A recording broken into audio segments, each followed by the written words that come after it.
Bien, lo que hemos traído acá es un tema, un concepto, aprovechando esta invitación de la Junta de Acción Comunal del barrio Villa Colombia de la ciudad de Cali. Hoy, a pesar de esta noche lluviosa que suele espantar a los caleños, estamos con integrantes de la comunidad y de la Junta Comunal. Esta charla pretende hablar de dos temas básicos que se encuentran en uno solo: el concepto de soberano popular y el concepto de Asamblea Nacional Constituyente. Y es muy importante que las comunidades sepan esto porque se tiene un trabajo grande y hay que saber de qué se trata. Y entender conceptos jurídicos muy complejos, pero con un alcance muy sencillo para que todos lo puedan manejar. O sea, lo que vamos a ver allí, cuál va a ser nuestro papel en la Asamblea Nacional Constituyente. Es eso lo que pretendemos. Digamos rápidamente que el soberano popular es el pilar de toda democracia. El concepto de soberano popular es esencial en la construcción de las sociedades democráticas y participativas. Vamos a mirar cómo la estructura de la Constitución nuestra hace mucho énfasis en eso. Y aunque está postulado en la Constitución hace más de 30 años, todavía nuestros gobernantes no se la han leído bien, no quieren aplicarla, y la gran mayoría de ellos, salvo los esfuerzos que se han visto en el último gobierno de buscar hacer ese cambio, que es que al menos los mandatos constitucionales. Yo hasta ahora no he escuchado ni la toma del poder, ni una revolución. Lo que está diciendo es: apliquemos la Constitución. Y allí hay unos elementos que trabaja el concepto de la soberanía popular y las sociedades democráticas y participativas.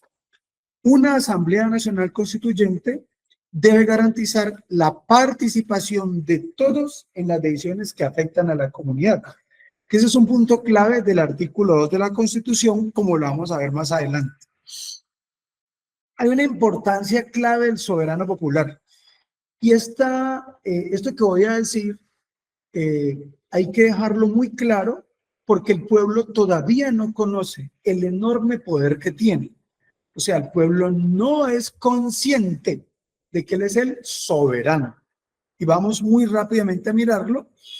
Entonces, el primer aspecto que planteamos es el empoderamiento popular. O sea, que el pueblo entienda que esas leyes y esa constitución vigente le da el poder a él. Antiguamente, el que mandaba en todo lado, y eso lo he repetido en muchos escenarios, incluso arrancamos acá en la Comuna 8, era el soberano. Entonces, el emperador, el rey, el zar de todas las Rusias, todos estos eran el que más mandaba. Y ese mandaba era el soberano, o sea, el que tiene todo el poder. Como decía alguien por ahí, el que más manda.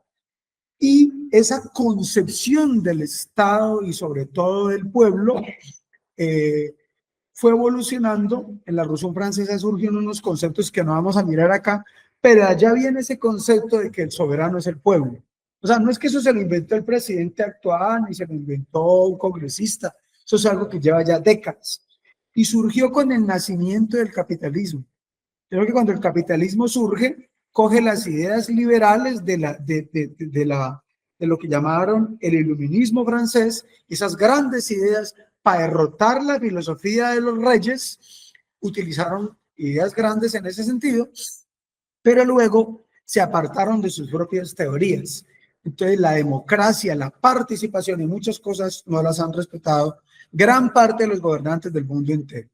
Entonces, lo que buscamos hacer con esto es empoderar a las comunidades, fortaleciendo el conocimiento sobre el soberano popular. ¿Y qué relación tiene eso con lo que se viene, que es la Asamblea Constituyente? ¿Cuál es el carácter de este momento? Es importante brevemente mencionarlo, porque todo lo vamos a hacer así brevemente mencionado. El carácter es que esta pedagogía popular que estamos haciendo se hace en una coyuntura clave para Colombia. Por primera vez un partido va a escoger sus candidatos preguntándole al pueblo. Es la llamada consulta popular. ¿Y para qué es la consulta popular? Para definir que sus candidatos no los escogen en un cuarto encerrado por allá por bolígrafo, en un club, en medio pues de whiskies y demás, sino que el pueblo es el que va a decir quién quieren que sea el representante o que lleve el nombre de ese partido. Se dice que el gran partido del pueblo, que le llaman pacto histórico, está planteando novedosa posibilidad de que los candidatos a la presidencia de la República sean escogidos por el pueblo y al Congreso de la República también. Esa es entonces la idea central y cada una la vamos mencionando así de manera muy concreta. ¿Cuál es la legitimidad de nuestra propuesta? ¿De dónde surge esto y por qué venimos a decirlo? Lo que venimos a plantear hoy es una legitimidad y una propuesta que viene del trabajo con organizaciones populares en Cali y en Colombia. ¿Desde cuándo? Arrancamos con la Mesa Permanente por la Paz y la Justicia en el 2018, pero se ha ido sumando a estos trabajos y a otras comunidades. Y lo hemos hecho en Colombia, y es ese trabajo con la comunidad lo que nos da credibilidad y la fortaleza de las propuestas, porque lo que traemos acá no es más que el acumulado de todas estas tareas. Las fotos que están allí, que hemos venido viendo, son fotos de las actividades que hemos hecho con las comunidades. ¿Listo? En diferentes escenarios. Si ustedes lo observan, todo esto es parte de ese recorrido que se ha hecho con la comunidad, y acá tenemos cosas que se han hecho en el CECEP y en diferentes escenarios. Bien, en una rápida enunciación de eso que viene, porque esto va a quedar grabado para que otros lo miren y entonces se mire que hay una historia, no es una improvisación, sino una historia. En el año, digamos que hay un recorrido de toda esa actividad popular, y en la primera lo ubicamos con la creación de la Mesa Permanente por la Paz y la Justicia en el 2018. En el 2019 se instala justo en el Tribunal de la Justicia de Cali. En el 2019, más adelante, se lleva a aprobación de la Asamblea Nacional de Zonal Judicial, donde están todos los trabajadores de la rama judicial. Es que se entrega allí en ese momento, en el 2019, de propuestas de reforma de justicia y de reforma del Estado, se le entrega a Margarita Cabello Blanco. En ese entonces, con la presidencia de Duque, se plantea luego en el 2020 que tenemos que comenzar a ejercer el poder como pueblo. Y esa posibilidad de ejercer el poder como pueblo lo que lleva es a que hagamos un gran encuentro y llamamos a rendición de cuentas a los congresistas. Señores congresistas, vengan aquí, cuéntenos por qué ahorita en noviembre de 2019 ustedes aplicaron una ley de financiamiento, unos nuevos impuestos, tumbaron normas laborales en favor del pueblo, normas de la salud en favor del pueblo, tomaron decisiones en educación que perjudicaron a los muchachos, y en noviembre de 2019 se produjeron unas primeras revueltas. Entonces, ante ese comportamiento de los congresistas del Valle, llamamos a rendición de cuentas en el Consejo Municipal a que rindieran cuentas. En marzo de 2020 se dio un paso importante para que avanzáramos en eso, pero se vino la pandemia y hasta ahí llegamos. Después de eso, iniciamos con otras actividades de formación y comenzamos a visitar las comunas. Yo recuerdo que la primera vez estuvimos en la comuna 10, en la 18, y arrancando el 2024, y que habíamos parado la actividad, volvimos a retomar eso, y entonces se inicia una labor de pedagogía. Acá hay una visita que le hicimos a la Loma de la Dignidad. Abajo creo que tenemos una en Sintrametal. Sí. Sintrametal, que esas en realidad arrancaron a comienzos de 2024.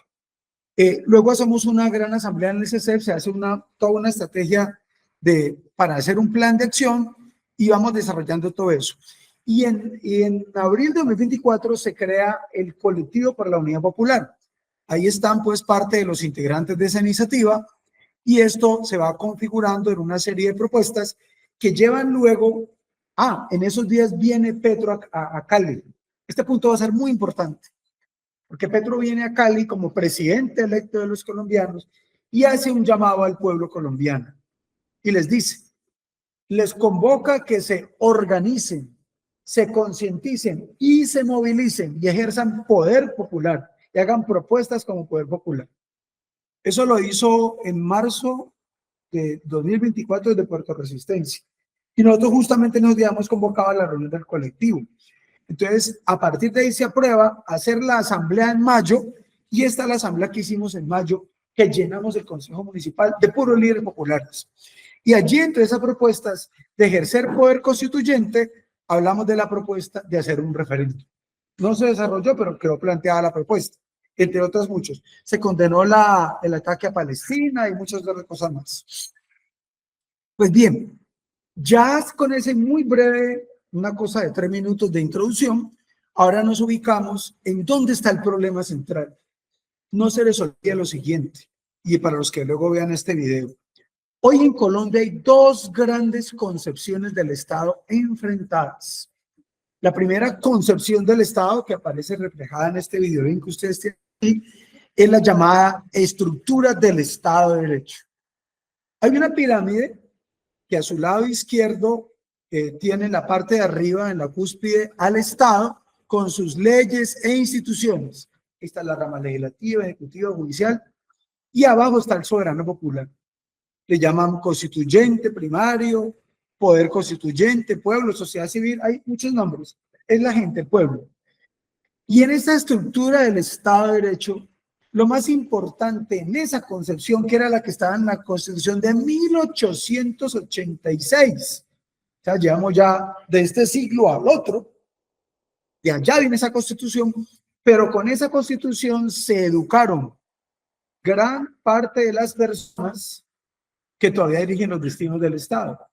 Y entonces muchos gobernadores, alcaldes, senadores, presidentes, ministros, se formaron como me formé yo cuando todavía existía la Constitución de 1886. Y luego en el 91 aparece una nueva Constitución. Esta Constitución, ¿qué característica tenía? La característica clave es que lo más importante eran las normas y las instituciones. Quiere esto decir que en una concepción del Estado de Derecho, o sea, la Constitución anterior, lo que prevalecían eran las normas. De ahí venían frases como que dure la ley, pero la ley. La ignorancia de la ley no sirve de excusa.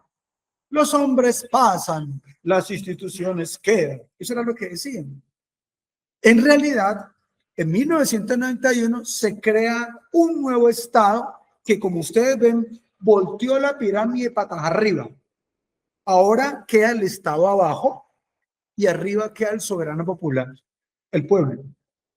Y ese soberano popular, en la nueva Constitución de 1991, tiene dos expresiones, entendido como ser individual, el hombre, el ser humano, que la Constitución le da dos herramientas para pelear en sus derechos: la acción de tutela y la acción de cumplimiento.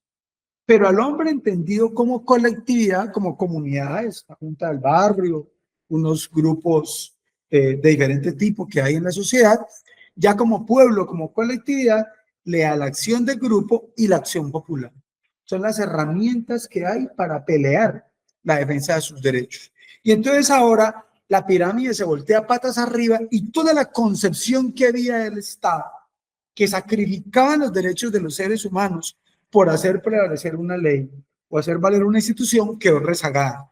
Y ahorita todo el Estado, todas las leyes, todas las instituciones con sus ramas del poder público y otras que no aparecen ahí, como el electoral, como todo lo tiene que ver con el Banco de la República, entre otros, los órganos de control, todos esos ahora se colocan al servicio del pueblo.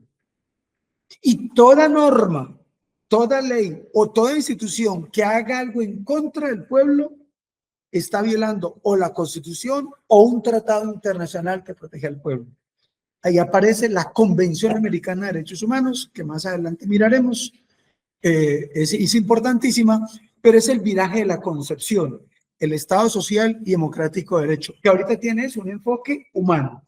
La Corte Constitucional, no yo, dicen que esta nueva Constitución es una Constitución antropocéntrica. O sea, que el centro del Estado, el centro de la sociedad es el ser humano. Antropología es el estudio del hombre.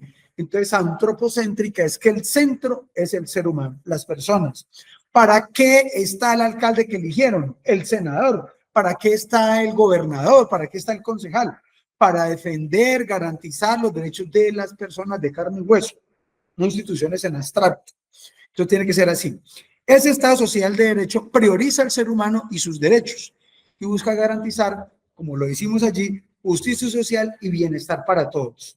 Vamos a mirar que en varias normas de la Constitución lo dice expresamente, pero los congresistas van allá a votar en favor de ellos o de las EPS que les financian las campañas, o etcétera, etcétera.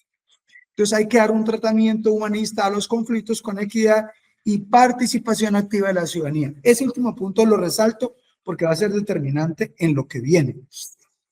Pues bien, con base en esto, nos ubicamos ahora, entonces vamos a mirar muy rápidamente unos artículos de la Constitución. No es un invento mío. Ustedes van a poder acudir allí, se lee en la Constitución. Recuerdo que en la primera visita que hicimos a este barrio, en una charla que se hizo en Sintrametal, dijimos, cojan el artículo 1 y creo que William lo hizo. Y entonces convirtamos el artículo 1, peguémoslo acá y que quede como un protector de pantalla para que no lo aprendamos. Entonces todo el día estamos mirando y nos aprendemos el artículo y luego el otro y el otro. ¿Por qué? Porque si el pueblo y los ciudadanos y los dirigentes conocen sus derechos, los pueden defender. Pero el que no conoce su derecho, el que no conoce en qué estado estamos, el que no conoce cuáles son las características del Estado, pues no puede reclamar lo que no conoce. El artículo primero se llama Estado Social de Derecho. Colombia es un Estado social de derecho, enfatizando en la dignidad humana, la protección de los seres humanos, que es democrático, o sea, prima las decisiones de las grandes mayorías, participativo, el ciudadano no es un invitado de piedra, tiene el derecho a participar, a hablar, a que lo escuchen, a poder tener una actividad permanente, activa, y pluralista. ¿Qué significa pluralista? Que se respetan todas las formas de pensar y de ver las ideas. Si yo estoy en contra del señor Uribe por su forma de pensar, pues discrepo de él, doy mis puntos de vista, pero no puedo atacarlo, no puedo agredirlo. Lo mismo si él está en contra de una postura mía, pues diferenciamos en opiniones, pero respetamos el derecho al otro a pensar distinto. Este país se ha convertido que el que piensa distinto lo matan, lo desaparecen. Eso está en contra de la Constitución. Y todos estos personajes han sido alcaldes, gobernadores y demás, han jurado respetar la Constitución porque así cuando uno se posiciona eso, pero luego se les olvida que respetaron, se comprometieron a respetar eso. Un Estado social de derecho, entre otras cosas, busca promover lo que dijimos allí, la justicia social, o sea, la justicia en verdad, no formal, en abstracto, sino en la realidad, y el bienestar general. ¿Qué significa el bienestar general? Que el bienestar es para todos, no solamente el dueño de la EPS ni el gerente de la IPS, sino también los usuarios. No solamente el dueño del fondo de pensiones, sino también los que se van a pensionar. No solamente el gerente de una gran empresa comercial o industrial, sino también sus trabajadores. O sea, el bienestar general de todos. El artículo 2 de la Constitución nos habla de los fines esenciales del Estado. Este artículo es muy importante que todo el mundo se lo aprenda. Todo ciudadano que vea este video tiene que aprendérselo, porque es quizás uno de los puntos más fuertes en la estructura de esta Constitución y va a ser determinante en lo que viene. Por ahora solamente destaquemos algunas ideas. Es un fin esencial del Estado. ¿Qué es un fin esencial? El fin esencial es el que es de la esencia.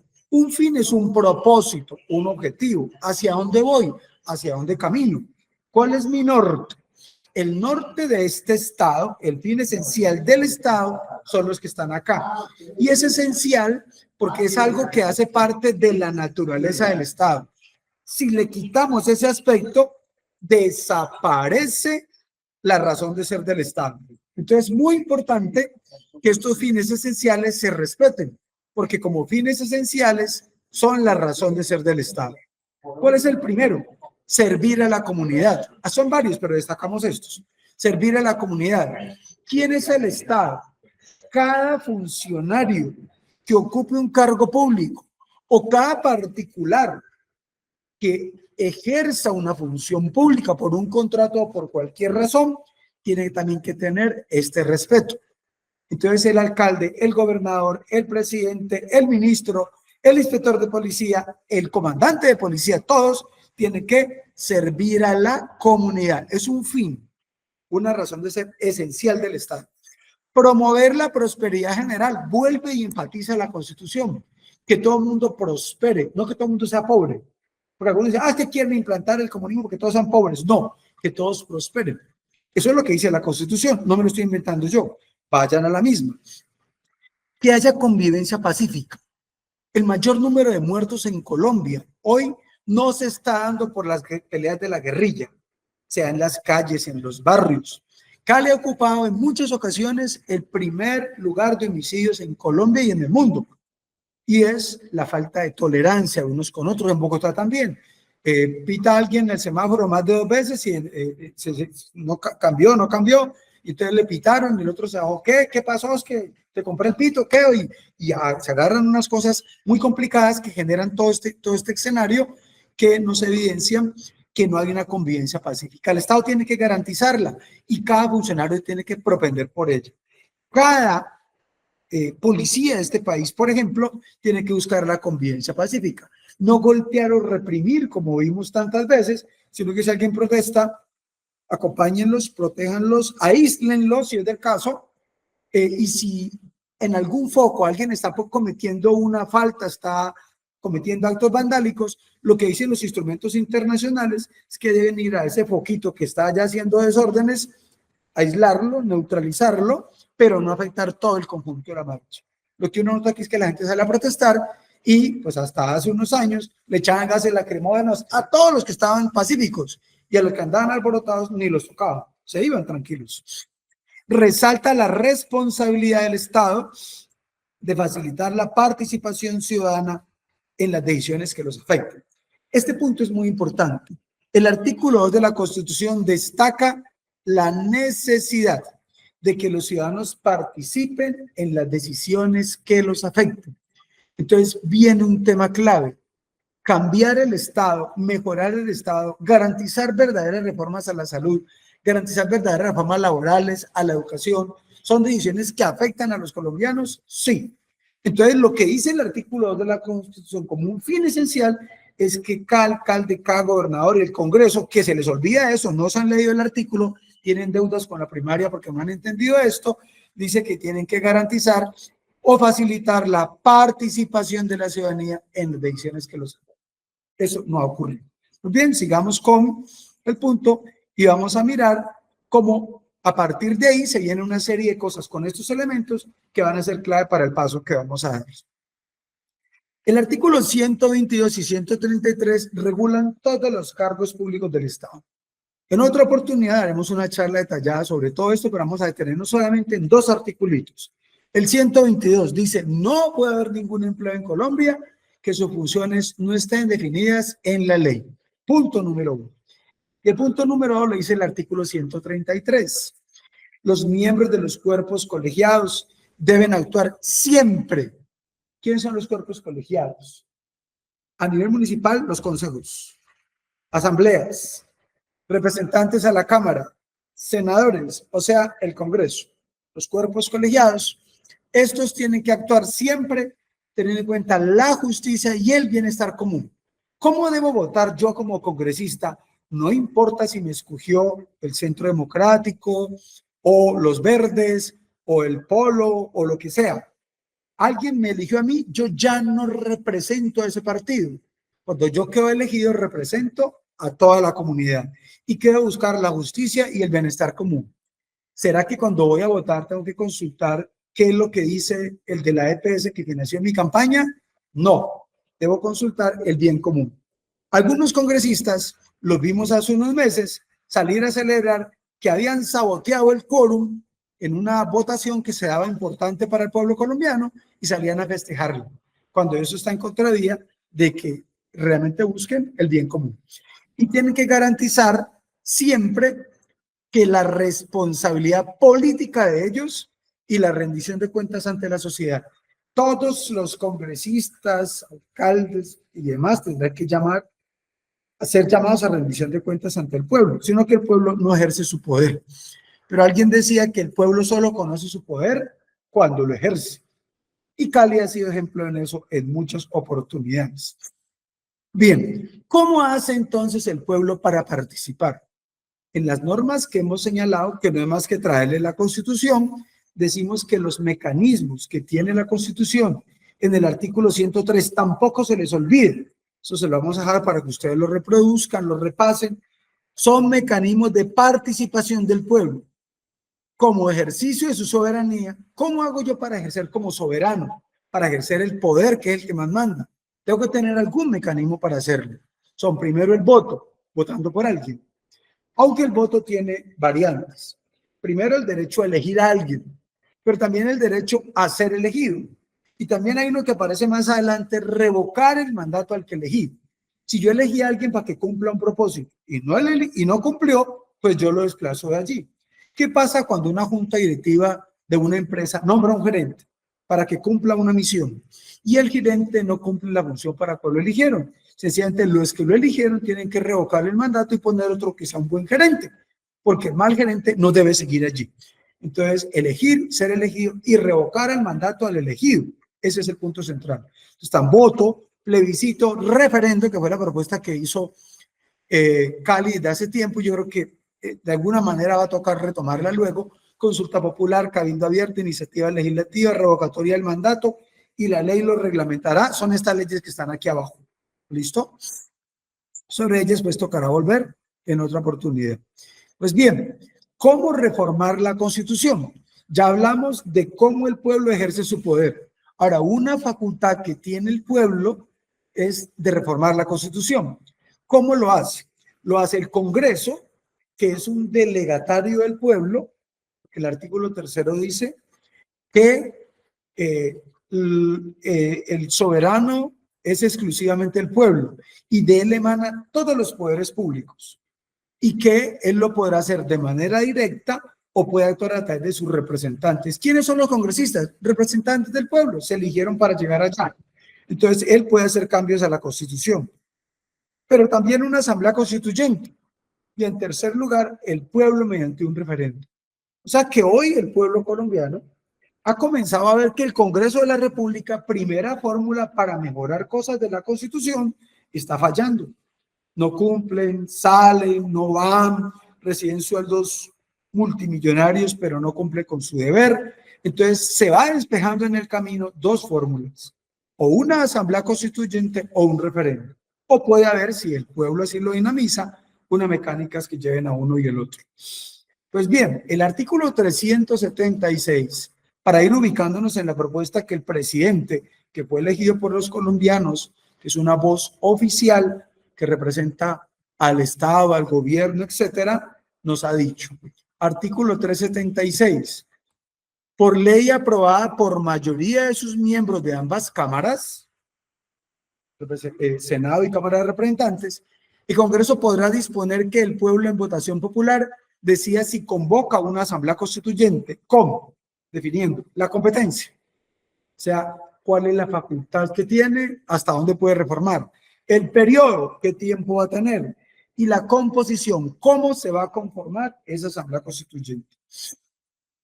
Entonces, tiene que determinarlo todo a través de un mecanismo de ley. Se entenderá que el pueblo convoca a la asamblea si aprueba por una tercera parte de los integrantes del censo electoral. Entonces, si se llega a aprobar por parte del Congreso una ley que convoque a la Asamblea Constituyente, entonces allí será necesario que ante una eventual votación, para tal efecto tiene que votar la tercera parte de los integrantes del censo electoral. Estamos hablando de que son 42 millones de colombianos, casi 42 millones en el censo. Entonces, de los 42 millones, la tercera parte es 14 millones. Entonces, tienen a menos que votar favorablemente 14 millones. O sea, un poquito más del número de personas que sacaron electo a Petro como presidente. La asamblea deberá ser elegida por el voto directo de los ciudadanos en acto electoral que no coincida con otro. Entonces, va a haber un nuevo órgano que es el que va a tomar las decisiones y ya no va a ser el Congreso. El Congreso, que no ha cumplido, es desconocido por el pueblo, escoge una asamblea constituyente y en la asamblea constituyente entonces votan directamente por esos integrantes. A partir de la elección, quedará en suspensa la facultad ordinaria del Congreso para reformar la Constitución en el término que señale la Asamblea para sus funciones. ¿Qué quiere decir este punto? Que a partir de un momento en el cual se elija una Asamblea Constituyente a través de estos mecanismos que hemos mencionado y con la tercera parte integrante del censo, entonces votan directamente por los integrantes, primero aprueban la Asamblea y luego hay otra votación que es para escoger ya los integrantes de la Asamblea Constituyente en fechas distintas y todo. Elegida esa Asamblea Constituyente, entonces las facultades del Congreso de reformar la Constitución quedan bloqueadas, ya no puede volver a tocar la Constitución. ¿Quién lo hará? La Asamblea Constituyente. Y esa Asamblea se reunirá y definirá cuál es su propio reglamento. ¿Quién lo dice? Esto en consonancia con este artículo 58 de la ley 134 del 94, que es la que reglamenta cómo participa el pueblo. Pues bien, el artículo 379, ojo con estos últimos detalles que vamos mencionando, nos señala que los actos legislativos, la convocatoria de referéndum, la consulta popular o el auto de convocación a una asamblea constituyente solo podrán ser declarados inconstitucionales cuando se violen requisitos establecidos en este título. ¿Qué quiere decir eso? Que si el pueblo reforma la Constitución, yo no puedo decir, es que esa reforma viola la Constitución, porque es que es una reforma a la Constitución. Entonces, la única forma de que este tipo de decisiones se caiga es cuando hay un error en los procedimientos, en el número de votantes, en cuánto se inscribieron, en algunas cosas que son muy claramente establecidas en la norma.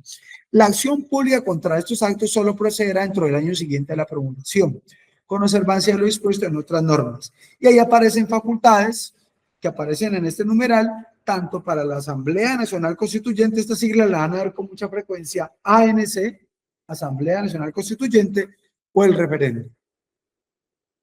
Y ya eso que dice la Constitución, luego se desarrollan unas leyes. Hay dos leyes. Aquí la tenemos muy apretadita y muy comprimida. Todo esto es una cantidad de normas que la comprimimos aquí para compartirles. La primera es la ley 134 del 94. Y a esta se le introdujeron unas modificaciones, la 1757 de 2015. Rápidamente miremos los apartes que nos interesan para el tema que hemos abordado. El artículo primero de esta ley, recuerden la 134 del 94, esta ley nos dice, es una ley estatutaria. ¿Qué significa una ley estatutaria? Es una ley más fuerte que las demás, que tiene más peso. Y la Corte ha dicho que es una ley que está por encima de las otras leyes. Lo primero que establece es la iniciativa popular legislativa y normativa, el referendo, la consulta popular nacional, departamental, distrital, municipal y local, la revocatoria del mandato, el plebiscito y el cabildo abierto. Entonces, una consulta aquí en la comuna debe estar regulada en esta ley. Una consulta a nivel de todo Cali, el tema de catastro. Aquí se plantea en esta comuna la primera vez la posibilidad de un cabildo abierto sobre el tema de catastro. La propuesta que va ahí, pero es una propuesta que se va a dar porque ese tiene unas facultades. Viene el tema del plebiscito y el cabildo abierto con los demás que aparecen acá. El artículo 8 de esa misma ley nos habla que en la consulta popular lo que se hace es hacer una pregunta de carácter general o preguntas de carácter general sobre un asunto trascendente nacional o local, que es sometida por el presidente, por el gobernador, por el alcalde a consideración del pueblo. ¿Para qué el presidente a nivel nacional, gobernador departamental o alcalde municipal eleva una consulta al pueblo? Para que el pueblo diga si aprueba o no aprueba esa consulta, ¿sí? Y lo que se decida en la consulta es obligatorio. Pero ojo, que puede haber consulta sobre si es viable convocar a una asamblea constituyente.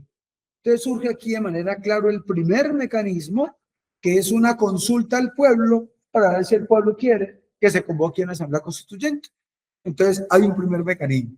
Y allí las preguntas que el pueblo que se le vayan a consultar, tienen que pasar por un trámite interno en el Congreso, que tiene que ser una ley aprobada por el Congreso. Ahí hay una dificultad porque hay un forcejeo con el Congreso. Es posible que el Congreso diga, yo no quiero que me reformen, y entonces comiencen a darse las maniobras que se dieron con la pasada consulta popular. Estaba mirando los escenarios y luego miraremos qué hacer frente a esos escenarios.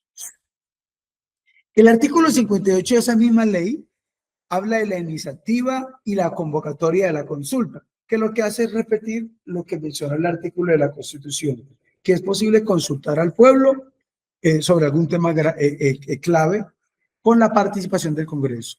¿Qué dice el artículo 59? Que aquí lo traigo comprimido. Dice que una ley que convoque al pueblo para consultarle algo debe tener estos 6 puntos.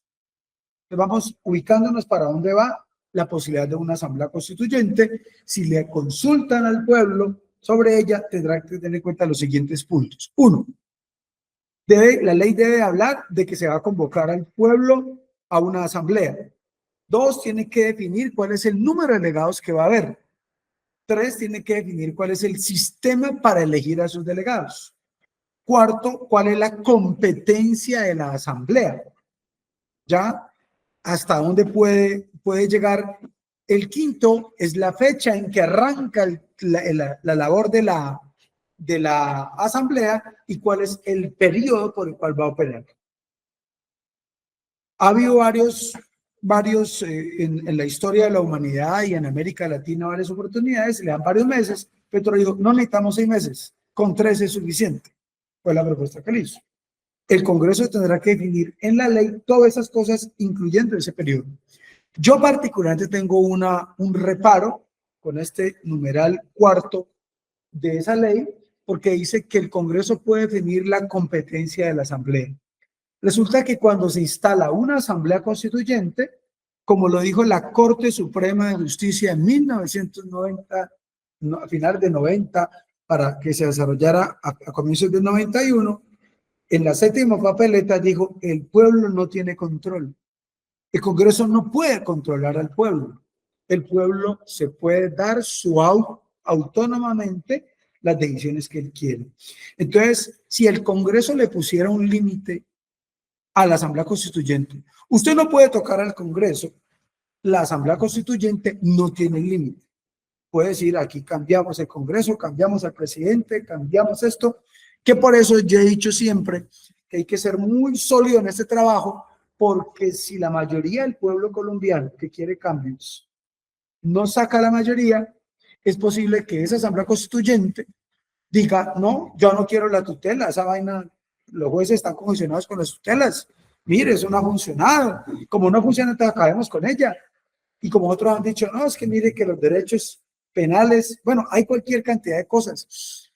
No, hay que volver nuevamente hay que trabajar, quitemos las horas extras. Y entonces pueden haber una cantidad de reformas que es impredecible que pase allí, porque la Asamblea Constituyente no tiene límite.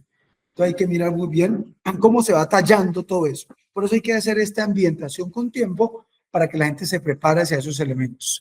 El artículo 60 dice que luego de que la ley que convoca la consulta, el presidente remitirá.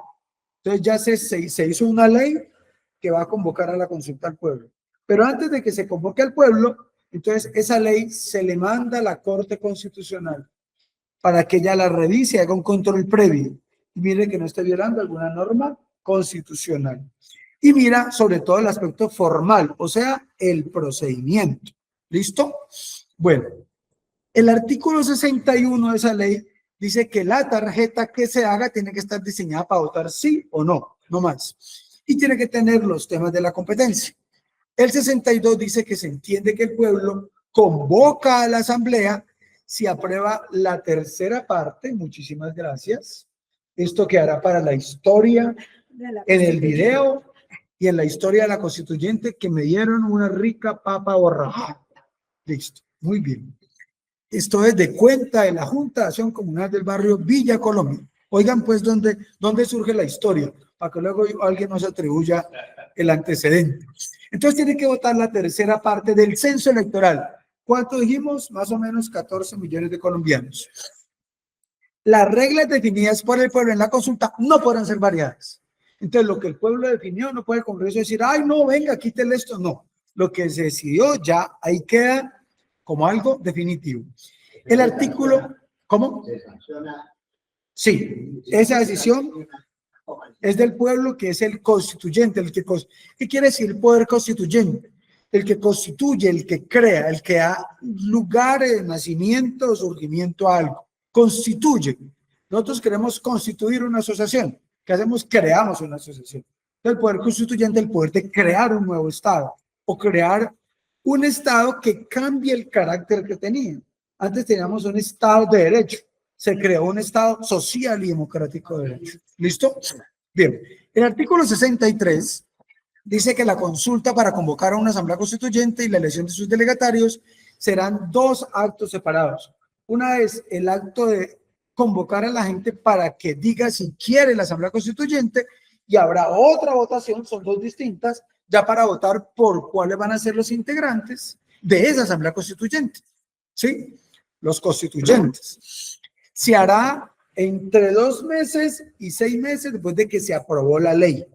Se aprobó la ley y a la Corte le dio la emisión, entonces ahí se hace entre 2 y 6 meses. Luego viene que ese mismo periodo se aplica también 2 hasta 6 meses para elegir a los integrantes de la Asamblea Constituyente. ¿Ya? Y eso es a partir de que se promulgue el resultado electoral de que el pueblo sí le dio la bendición a hacer una Asamblea Constituyente o a elegirla. Las dos votaciones no pueden coincidir con ningún otro acto electoral. Entonces hay que ir mirando que hay unas elecciones en marzo, hay unas elecciones por ahí en mayo, en junio. Entonces, en esas fechas no puede haber, entonces tiene que organizarse una agenda electoral por parte de la registraduría que no coincida con esas fechas, porque está prohibido que se encuentre con otras elecciones, para que estas no incidan en eso. Muchas gracias. Que hará para la historia también eso. Esto que estamos diciendo acá queda ratificado por una sentencia de la Corte Constitucional, la C-180 del 94. ¿Qué dice la sentencia? Que la convocatoria que aparece en esta ley a la Asamblea Constituyente está acorde con el artículo 376 y por lo tanto la Corte Constitucional le dio la bendición a esta forma de agotar el procedimiento para hacer una asamblea constituyente. Y dice que eso es parte del derecho de todo ciudadano a participar en consultas populares, a participar en la conformación, ejercicio y control del poder político, que es el artículo 40, en particular el numeral 2. Ojo, que este es un tema vital en la tutela que se acaba de presentar. Yo les voy a enviar el link de una charla que se dio sobre esa tutela en la parte 1, falta la parte 2, para explicar por qué razón la tutela que se presentó por Carolina Corcho y por Gustavo Bolívar, 2 precandidatos a la presidencia de un partido llamado Pacto Histórico, esos 2 precandidatos, lo que estaban alegando ahí era que los ciudadanos pudieran participar en la toma de decisiones. Entonces, la consulta es un mecanismo para que la gente pueda participar en la conformación de un partido, el ejercicio del partido y el control del poder político. ¿Qué quiere decir eso último? Que los ciudadanos pueden controlar el poder político. ¿A quién pueden controlar? Pueden controlar a las directivas de su partido. Si lo cogemos los directivos de un partido y traicionan al pueblo, yo puedo, venga manito, usted la embarró, usted no está consultando al pueblo, lo elegimos para usted, no lo está teniendo en cuenta. Hay un debate sobre eso hoy en día. 2, también puedo controlar al elegido, a un representante, a un gobernador, pero también puedo controlar al poder político entendido como funcionario público que ejerce una función pública, un poder político. Entonces también puedo controlar al funcionario. Y hay muchos mecanismos que no vamos a ver para eso y que hace parte de la pedagogía ciudadana para que los ciudadanos conozcan sus derechos y conozcan cómo los defienden. Entonces el artículo 40 es vital en ese aspecto y con esto vamos a la síntesis para ya luego entonces clausurar. Bueno, ahorita miramos un poquito sobre eso. Bueno, viene entonces finalmente la síntesis de lo que hemos visto de cara al tema que nos trae Soberano Popular y Asamblea Nacional Constituyente. Tenemos entonces que en esta síntesis, lo primero que hay que plantear es que una Asamblea Nacional Constituyente es una facultad, un derecho, una posibilidad, un poder que tiene el pueblo soberano. Él es el que más manda, tiene que pedirle permiso a nadie. Lo que nos falta es organizarnos y ser conscientes para poder organizarnos. Soberano para derogar o reformar la Constitución. Un segundo punto es que se convoca por una ley del Congreso. Tercero, se aprueba con la tercera parte del censo electoral. De 42 millones serían 14 millones que tendrían que votar diciéndole sí a esa propuesta. Esa decisión no puede ser modificada. Quinto, se hace entre 2 y 6 meses para realizarla después de la ley e igual para elegir los delegados. Este es entonces de una manera muy apretada, una buena cantidad de artículos, sentencias y demás que nos sirven de soporte para lo que es la exposición central, al menos académica, de lo que es el soberano popular y la actual propuesta de Asamblea Nacional Constituyente.